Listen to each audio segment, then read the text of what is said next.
For part 2 of assignment 7, we are directed to find 5 different color combinations from running the previous part, record them as we see them along with our interpretation of the color, and setting values accordingly. So from looking at the outputs from part 1, I found 5 colors that I could relatively easily recognize: lime, rose, purple, white, and teal. And then to turn off the LED, you have to set all the values to 100. This was confusing to me early on, but I realized after double checking the circuitry that the GPIO pins are actually serving as the grounds. So as far as the signal that's seen by the LED in the forward path, it's actually the inverse of the duty cycle that is powering the different RGB elements. So we'll turn it off for 10 seconds to show you that indeed that is the case, which also makes sense when you look at some of these values, because you'd think that lime would have a very high G value, which it does.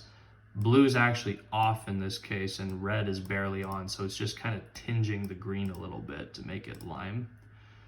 All right, so a little counterintuitive, but it works. Still reuse the functions with setup and color from the previous part. I have my description in here. Let's go ahead and run the program. So first off, we have a lime green. From here, it just pretty much looks like a total green. This is a rose color, kind of like a faintish purple. This I'm interpreting as a much darker purple. This is a white light right here, the fourth one. And then finally a teal light right there.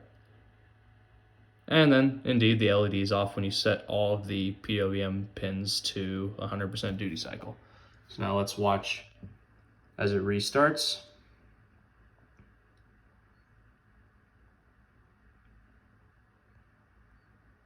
We have the same values printed right there.